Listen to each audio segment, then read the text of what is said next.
What's good, family? Welcome back. Welcome back to the living room. You know what it is, man. We love to have real, honest conversations from whatever space of life you might be living in. And lately, we've been living in some different spaces, huh? Yes, we've been outside for sure. Catch us outside, bro. How about that? No, but we have been outside. We've been on the road. You know, some of y'all may not know, but you know, we get the opportunity to travel the country, go spend time with great teams, great churches, preach, share good news, teach, meet good people, meet great people, and eat good food. Yes, which is and spend some good time. Yeah, and you know what I love about that is that whatever room we're in, whether it's a real living room, a hotel room, front seat and passenger seat of a car, you and I get to, we get to have good conversations, good talks. Yeah. And recently we had a really, really good talk on a drive we were on. We were in San Antonio, Texas. Shout out the 210. It was hot. It was hot, but we were on a drive and we had a conversation that was just a real honest take and a real honest look into how we were processing some really hard things that were going on around us, right? I think it was the Saturday after Charlie Kirk was assassinated and the school shootings had happened. And I mean, really on the tail end of all of that stuff, there was just a real conversation that I'm glad we were able to capture. Now, we're inviting you into just a candid talk. We didn't script it. We really didn't think about it. We were just in the moment. Yeah. And shout out Andrew Fung, who is running with us. He just behind the camera. He just happened to grab his camera and just record the conversation. And we thought it was a good conversation. It helped us process. And really that's what it was. We were processing out loud, which, we should talk about that, the power of processing, but we're just inviting you into the room where Diana and I were processing how we were feeling, what we were thinking. And it was good for us. And we hope that this talk is good for you. Yeah, we want to invite you in every place that we're in. So it's going to look a little different, but thanks for joining us. Matcha, but why not? I don't know, it tastes like grass. Tell camera what. It tastes like grass, and I don't want all the sugar, so I haven't found anything that doesn't have too much sugar. I don't get matcha just because everyone likes matcha, and I just don't want to do what everyone's doing. Wow. Bailey loves matcha. Yeah. But I need to find one. Low key though, I like matcha though, but I feel like I already doubled down on it, not liking it, so I feel like I'll be a hypocrite if I start liking it. You can change your mind. Always. Change my mind. No, I'm saying you can on your own. I don't care about matcha, so you can do whatever you want. I like matcha, but I don't want to get it out of the principle. Change my mind. Change my mind, bro. Ooh. This person let me in. Let me in, dog. Let me in. Hey, I'm teaching the girls to do this every time every time someone lets us in, to just say thank you. Because I want my kids to be the person who's polite on the road. That's good. You know what really drives me nuts is when someone doesn't let me in. It's like a pet peeve. And when I get honked at, I hate that. Well, it doesn't drive me nuts. I don't honk at anybody because people are crazy. Bro, you honk all the time. What are you talking about? Or you tell me to honk? I do. I'm better. You're trying to get me beat up. I'm better. I do not honk anymore. I used to honk all the time because to me it was a form of communication. But now you can get shot. So what do you mean it's a form of communication? It's like, excuse me. It's a form of communication. It's a form of being rudely telling someone you're not moving as fast as I want you to. No. Or hey, dum-dum, you don't go this way. I take it so personal when I get honked at, dude. Hey, bucko. Have you heard Bailey's? Bailey says bucko? On her voice message. Hey, bucko. I'm not here right now. She's wild. Yeah. She's wild. It's so funny. She's absolutely wild. But yeah, I don't honk anymore because you can get shot. So I think you should stop saying shot in the climate that we're in. No. No, but it's for real. No, I know it's for real. I just feel like. Oh my gosh, you're right. I'm so sorry. Well, you know what? I want to talk about it though, because I think something happens with that. I think so. Obviously, there's so much tragedy with gun violence. Yes. Okay, so much, but I think I don't know, man. So I never told you. A couple months ago, I was driving, minding my own business, like going to work, right? And I accidentally cut somebody off, not on purpose. Did I you get just honked didn't at? see her. No, this is what happened. So I went like this, like, I'm so sorry. Like, I knew it was my fault. And I was like, oh my gosh, I'm so sorry. And we got to a red light. The guy got off the car. I got so scared. And so I just started praying. I'm like, oh my God, Jesus, Jesus. And the light happened to turn as soon as he was getting close. So I was able just to go. But like, that really scared me. I The just guy didn't got out tell the you. car? Yes. Why wouldn't you I don't want to tell you. I just got scared. why wouldn't you tell me that? I just didn't want to tell you. I was like, oh, Jesus, thank God. I will like, and again, it was my fault, but I was saying I was sorry and they just did not care. Oh, So good. I got really scared. So yeah, I don't honk anymore. But I didn't honk at that time. Like it was just you just my made a fault. mistake. Yes. Dude, that's And crazy. to me, I just think it's crazy the road rage people have or just the anger people walk in. After I had literally said, like, I Yeah, you know took it was ownership my of it. fault. I am so sorry. Yeah, you took ownership of it.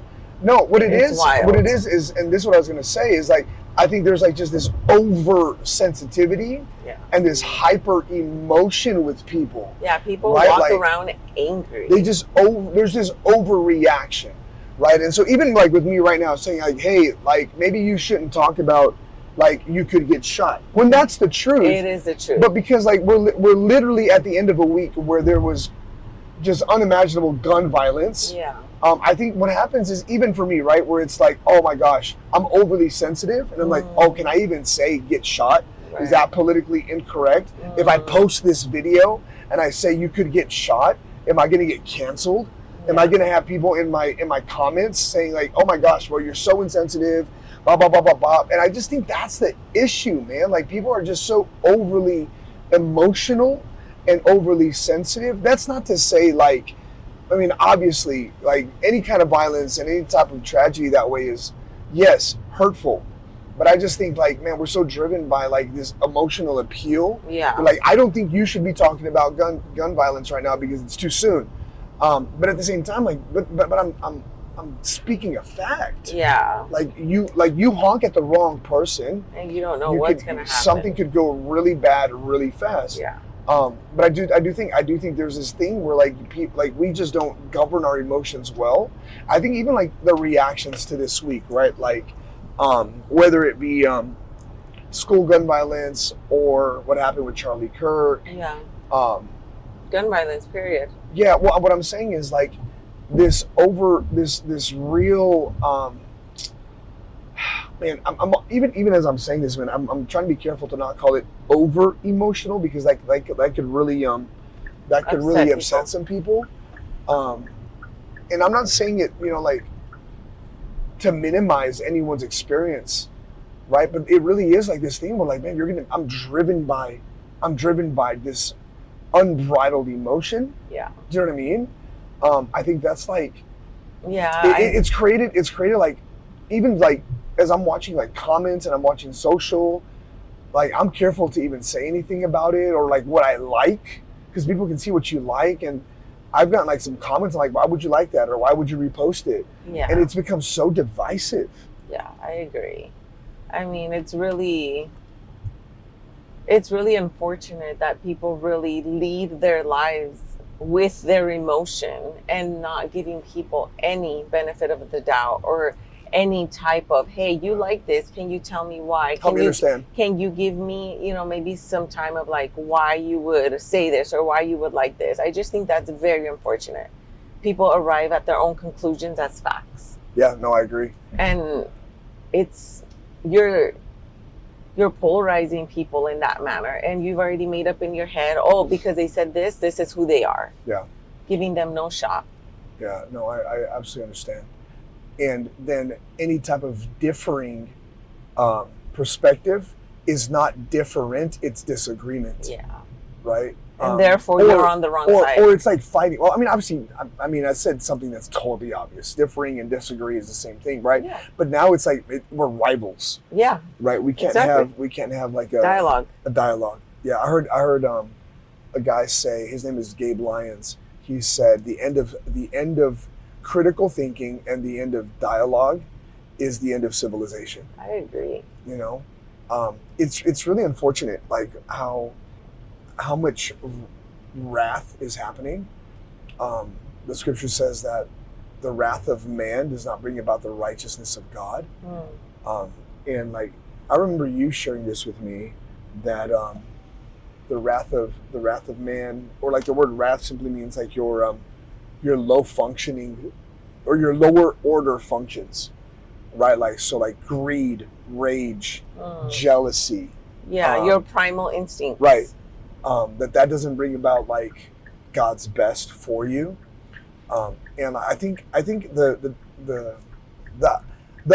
option to how we feel here is not to not have the emotion. Yes, have the emotion. Yeah. Paul said it like, have the emotion, but don't sin. Yeah. Be angry, but don't sin, because when you allow anger to have its way, or have unbridled emotion, because the word anger literally means unbridled emotion. It means, it's the word wrath, where it's like my knee-jerk reaction, my trigger, right? The thing that I do, my trauma response or my rage response, that does not bring out obviously the righteousness of God. But Paul said it this way, man, like if you feel angry, don't sin or don't be out of control. And if you do, don't let the sun go down on that pattern of thinking and that pattern of emotion, which literally he's just saying, don't let that become a cycle for you. And the statement was this, like, if you do, you'll give the enemy a foothold. Yeah. Like, that's how the enemy gets into life and into society. You know, whenever like our immediate go-to is that trigger response, that trauma response, because that trauma, trigger, anger is a state of being and a state of mind. So the more you feed it, the more it grows. And that's why I think, when the Bible talks about don't let it go down, and don't let the sun go down. Don't let the sun go down on your anger. It's like you're repeating that story to yourself every single day, which in turn will make it true for you. Yeah. And now you live in a state of anger because that's the story you tell yourself every day. All the time. Which is crazy. And who's going to argue with you? Yeah, well, I mean, people can argue with you, but like the way you begin to see them, because that's the filter and that's the lens, is they're enemies, rather than just, someone that disagrees with me. Like, you're my enemy. Well, what I mean by that is like, you've made that true for yourself. So because you've made that true for yourself, like, nobody's going to argue with you because it's you, right? But when you do try and maybe bring it up or whatever, it's your truth already. So literally when they argue with you, you're not in a position of understanding. You're just like trying to defend your truth. I understand. Yeah. I understand that. I get that. I think at the end of the day, for those of us that follow Christ and follow the tenets of the scripture, the command is this: as best as you can, live at peace with all men. As best as you can, live at peace. Right? And so, like... And I think as best as you can means giving people the benefit of the doubt, giving people an opportunity to give you their point of view. Yeah, well, I think to add to that, your best is also, I don't agree with you, but I'm not going to get antagonistic. I'm not going to get nasty. I'm not going to get disrespectful, right? It's because living at peace does not mean I agree with you. Exactly. Right? Living at peace means I'm not going to start war or conflict with you. And then I love what the scripture says. Yeah, I love what the writer says. Right? The writer says, as best as you can, live at peace with all.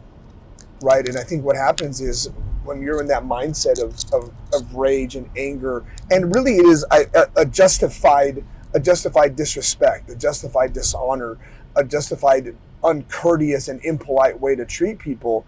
What it is like, I'm not willing to have interaction that is respectful with all men. So I'd rather just go with everyone that just agrees with me. And so now I live in this echo chamber. And echo chamber, another word for echo chamber can be a mob, right? So that's where mob mentality comes from. And that's where, like, either whether you're on the right or the left of things, you can have a mob mentality, and you just clock out, man. And it's just not It's not intelligent and it's It not is Christ-like. not intelligent. It's just not Christ-like, right. man. Well, let's start with the basics. You know, it's not right here, right here, right here. Whoop, my fault. Boop, boop. Thank you. Sorry, I thought you were looking. Our bags are bouncing around like crazy Uh-huh. back there. It's not intelligent. Yeah, no, and it's just not Christ-like, man. And so Mm-hmm. as best as you can, right? If you're a Christ follower, or as Christ followers, our responsibility is as best as I can, as best as that person will let me, as best as my values and my worldview allows me to, I'm gonna walk at peace with you, with everybody. And sometimes it's like, man, you know what? I'm gonna disagree with you, but I'm still gonna treat you with dignity, And and I'm still respect. gonna treat you with honor and respect. And I don't have to love what you love to love you, Mm-hmm. right? To be patient with you, to be kind to you, to be gentle with you. And I think, man, it's such a cliche. And I think what happens is people just kind of like roll their eyes at it because it's not, it doesn't line up with an activist point of view, because like, I think a lot of times we want to be these activists, but honestly, love, man, like love covers a multitude of sin. Yeah. And the answer really is love, where it's like, man, imagine if we were able to have conversations that were patient and conversations that were kind and conversations that were gentle. Mm-hmm. I can disagree with you and be patient and kind and gentle. Right. And I can stand on the other side of the aisle of values, right, and worldview and say, you know, I don't see it the way you see it, but I'm still gonna be kind and patient and but I gentle. still respect you. I still respect you as a human being. Yeah, peace and love, huh? Like that doesn't change, right? Right. And then, you know, yeah, I think what happens, and I don't know that I want to talk about it right now, but like sometimes our side of the aisle weaponizes truth, and I don't know that that's the way of Christ either. You just have to be so careful with the extremes, man. I agree. Choose peace. That's the best way. Peace, respect. Yeah, for sure. That's a good talk. Get us to the Chinese bakery. Yeah, that's where we're headed. I've never had Chinese bread, so I'm super excited. Yeah. Yay. Korean? Yes. I'm over here dipping and dodging. Whatever this is back there, Whatever this is back there, it's a tornado back here. that's a good clip, man.